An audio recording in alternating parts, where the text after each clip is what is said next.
Good afternoon, and welcome to part 2 of our 4-part series, Exiting Stage Left. Is this healing loneliness or unsafe longing? There's a moment that comes after no contact that can be really unsettling. You start to feel lonely, and immediately your mind asks a dangerous question. Is this loneliness telling me something? Am I doing something wrong? Am I overreacting? Am I being mean? Am I being selfish? Like all those thoughts just kind of go in your head. Because loneliness can sound a lot like intuition when you're tired. And longing can feel a lot like wisdom when you miss what's familiar. So today I want to slow this down gently and help you tell the difference between healing loneliness and unsafe longing, because they are not the same thing. And confusing them is one of the most common ways people break their own hearts. Why the two get mixed up. Loneliness is a human signal. It says, I need connection. Unsafe longing is different. It says, I want relief from discomfort, even if it costs me safety. But when you've spent years in a family system where connection required self-betrayal, your nervous system learns to associate familiar pain with belonging. So when things get quiet, when no one is pulling on you, when your body finally isn't bracing, your system sometimes reaches backward, not because it was good, but because it was known. It's almost like we long for the past because we've forgotten how certain things happened, and we have rose-colored glasses on when we look at the past. Oh, well, that relative wasn't so bad. I mean, they actually were good to me at times. And that's our optimism and our hope that things are going to change when we pull back. Sometimes they do, sometimes they don't.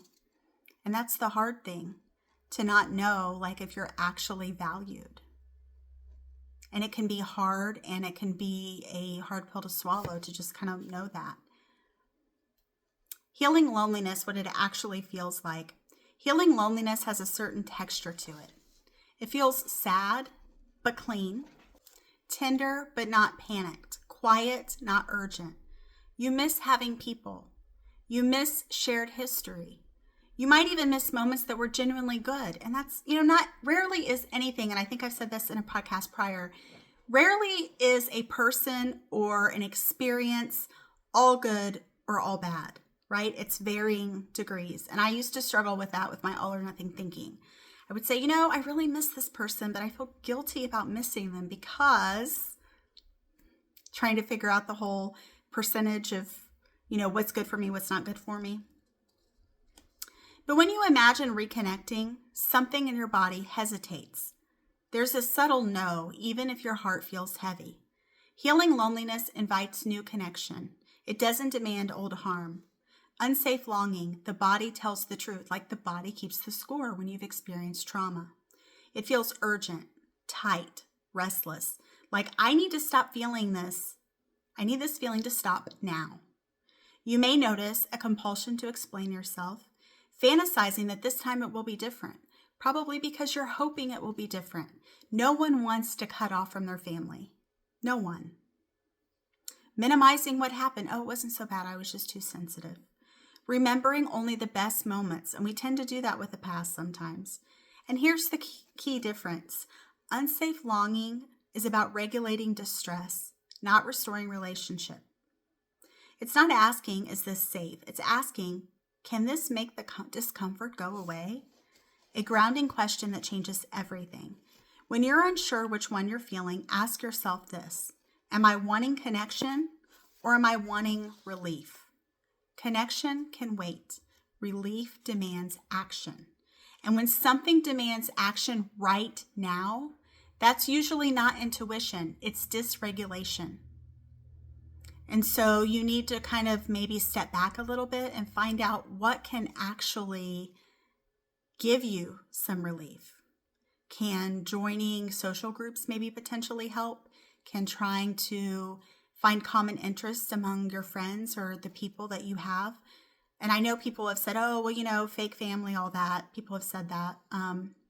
But I am one that, as an only child, I've said before, I have actually been able to pick up some people around me that have become family for me. Some people may not agree with that. That's fine. That's their life, their choice. But I will say it's really nice to have people who are on the same page with you. The fantasy of maybe now. Unsafe longing often carries a quiet fantasy. Maybe they've changed. Maybe they understand now. Maybe I didn't explain it right. Maybe I was too sensitive. But healing doesn't require a better explanation. It requires different behavior. And if the behavior hasn't changed, which it most likely hasn't in most cases because people are slow to change, your nervous system already knows the outcome. And I will say I had a very wise father of a friend say to me one time that when someone rejects you or says no for whatever reason, you need to keep that experience in the past. You don't go back to it. Right? And that may be a little bit different in family, but just kind of remembering the whole, we can't recreate the past and go back. It's like there's a reason why it's in the rear view. And I think sometimes, like when you break up, have a terrible breakup with a friend or a relative or something like that, it can just feel catastrophic. And it's something that oftentimes people aren't going to change. They're going to keep being what they're being. And if you had a certain role in that person's life, they're always going to hold you to that role, whether or not you've outgrown it or not, whether or not you want to play that role or not. And so, if the behavior hasn't changed, we know the outcome, don't we? Why missing them doesn't mean you should return. You can miss someone and still know they're not safe for you. And if you are in a scenario in a relationship where you know that a person is not safe for you, it's probably not good to go back. Or if you want to do something like that, you think that you want to go back, maybe consider contacting maybe a mental health professional or a therapist to be like, is this even possible? Is this even likely? Missing is not a moral instruction. It's a residue of attachment, and you were attached to that person. You have their blood and all that other stuff in you, and you have that connection at one point. Love does not equal access. History does not equal permission. And longing does not override reality. Re-anchoring when the pull is strong. When the pull feels strong, don't argue with it, ground it. Try this instead. Place one hand on your chest, take a slow breath. Say quietly, this feeling will pass without me acting on it, because it will. Waves peak and fall, even big ones. What to do with the loneliness instead? Loneliness doesn't mean go back. It means go toward, but in a safer direction. This might look like reaching out to one safe person, sitting with God instead of a memory, letting yourself name the sadness without fixing it, allowing quiet connection instead of intense interaction. Healing loneliness asks for presence, not sacrifice. So in closing, trusting the slow wisdom. If you're learning to tell the difference between the two feelings, you're not behind, you're healing.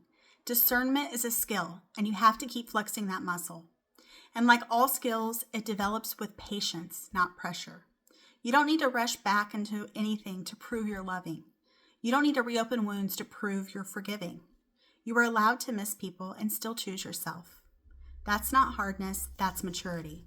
That's wisdom earned the long way. If this helped, save it for the next wave. It always comes back quieter once you recognize it. Grace isn't about denying what you feel. It's about not letting pain make decisions for you. Thank you for tuning in to part 2. We will next be going to part 3. Thank you so much for tuning in to Recovering Perfectionist Mama, Grace in Progress. Again, I appreciate every single one of you, and I hope that you find this series resonating and maybe helpful. So feel free to let me know and leave a like and subscribe and comment. Maybe share with someone else who is going through something similar. On to part 3. Thank you. Bye-bye.